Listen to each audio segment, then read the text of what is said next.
this very nice welcome. I'm delighted to be here today. The home of free speech. I can say anything I want tonight, right? As long as it's true and good news, right? Before I get started, I want to make sure you see my wife up here. My wife Carol is with me.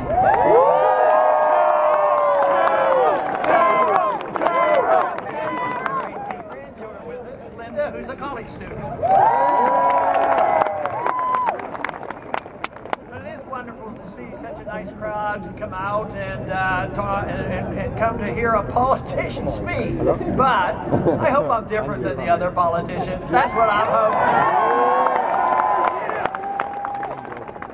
Because I want to tell you what's going on in this country and what we ought to do about it, because we have a few problems, and young people have a problem because you're inheriting a mess, and there's something that we can do about it, and it's not all that difficult.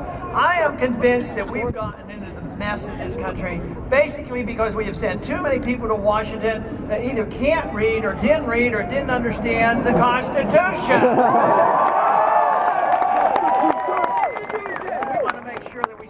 Nobody to Washington unless they know, unless they can read and understand it. But we also have to believe them when they put their hand up and take an oath to obey the Constitution. Tell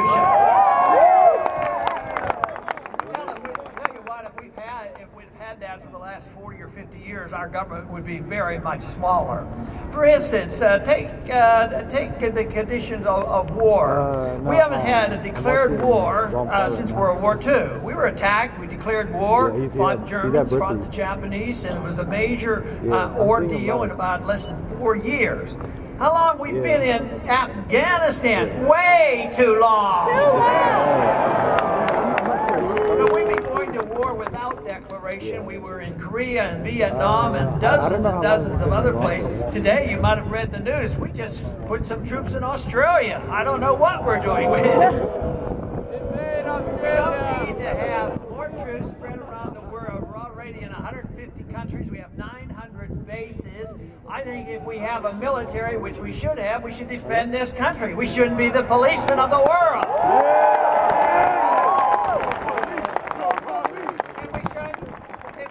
Involved in nation buildings. Other nations might not want to live like we do, and they have a right and a privilege and a moral authority to do what they want, even when they make mistakes, because we do not have the facilities, the moral authority, nor the constitutional authority to go around the world and tell other people what they must do and how to run their country.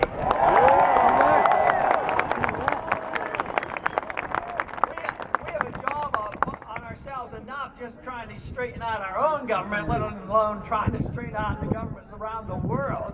So, but people argued the case, and they've argued this for many years. It's been going on since Woodrow Wilson. That is, America is an exceptional nation, and we have been. We have been a great nation, the freest nation ever, and the most prosperous, which we no longer are. But they said that we have exceptional values, and they're so exceptional and so wonderful that we have this obligation to spread our message around the world by force. That makes no sense. If we are an exceptional nation, and if we have those exceptional values, you cancel them all out when you decide on the principle of preemptive war. We have been following the position of preemptive war in the past 10 years. If we were more honest with ourselves, we'd call it aggression, and we don't believe in preemptive war, and we only fight defensive wars.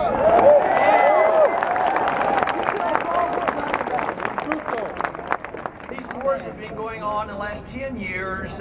We have added $4 trillion to our national debt, and a lot of that is falling on your shoulders because this is a burden. We are in the midst of an economic crisis. It's a debt crisis, and guess what they've been doing for the last 5 years since they've recognized there's a crisis? They made the misdiagnosis. They didn't know it was a debt crisis. They thought they needed more spending, and they're running up the debt even faster, and they think that's going to solve the problem. It will not. We need to shrink the size of government. We need to give the money and the authorities and the power back to the people and let them spend their own money.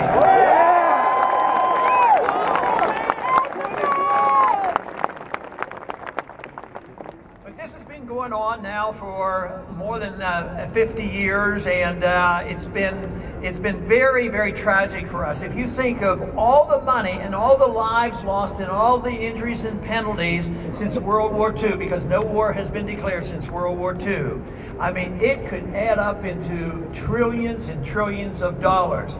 Just think how much richer this country would be if we just take this simple position that only fight defensive war and don't go to war unless the people see to it that it's declared, and the Congress declares the war, not allow the presidents to go to war on their own.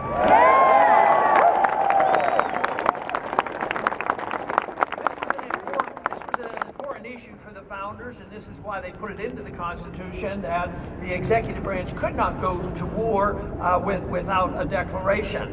They figured this would be important, but you know, not too long ago, the Secretary of Defense, Panetta, was before a committee, and they were asking him where he gets his authority, because he was planning another war. We've been involved in Egypt and Libya, and now we're getting ready, and we're already involved in Syria. They said, where do you get this authority? He says, well, from the United Nations.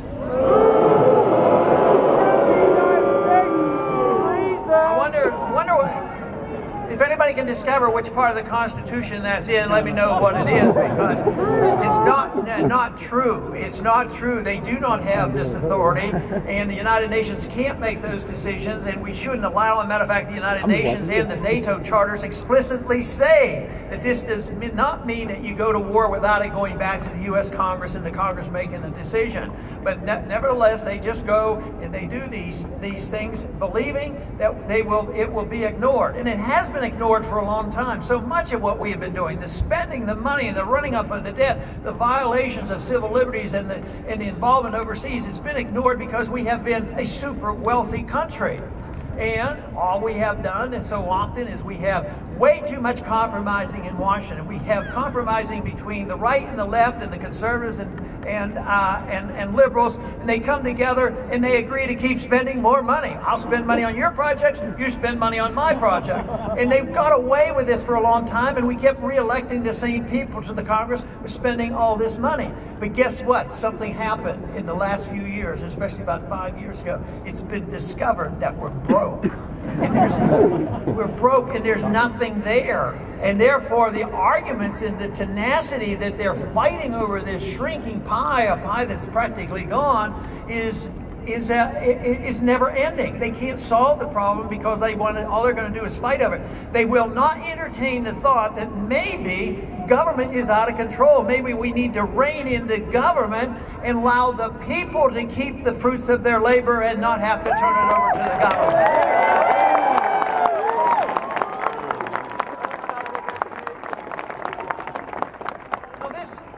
It's never been hard for me to come to that conclusion, because I believe rights don't come from our government. Our rights come from us, either from a creator or in a natural way.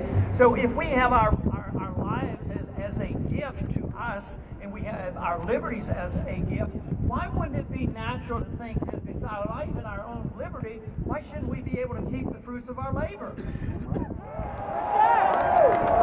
Which means that if we weren't fighting all these wars and we didn't have the right-of-way entitlement system, guess what? We wouldn't have an income tax. We'd go back to the old days and repeal the 16th Amendment. And we didn't have, and obviously the founders did not give us the income tax. The income tax came in 1913.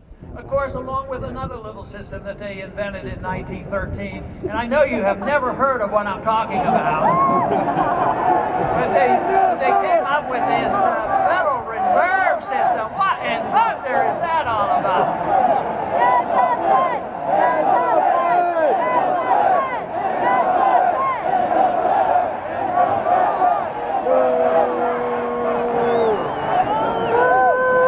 That sounds like a very good idea. Let's do that. We'll celebrate. We'll celebrate next year after we win the election, of course.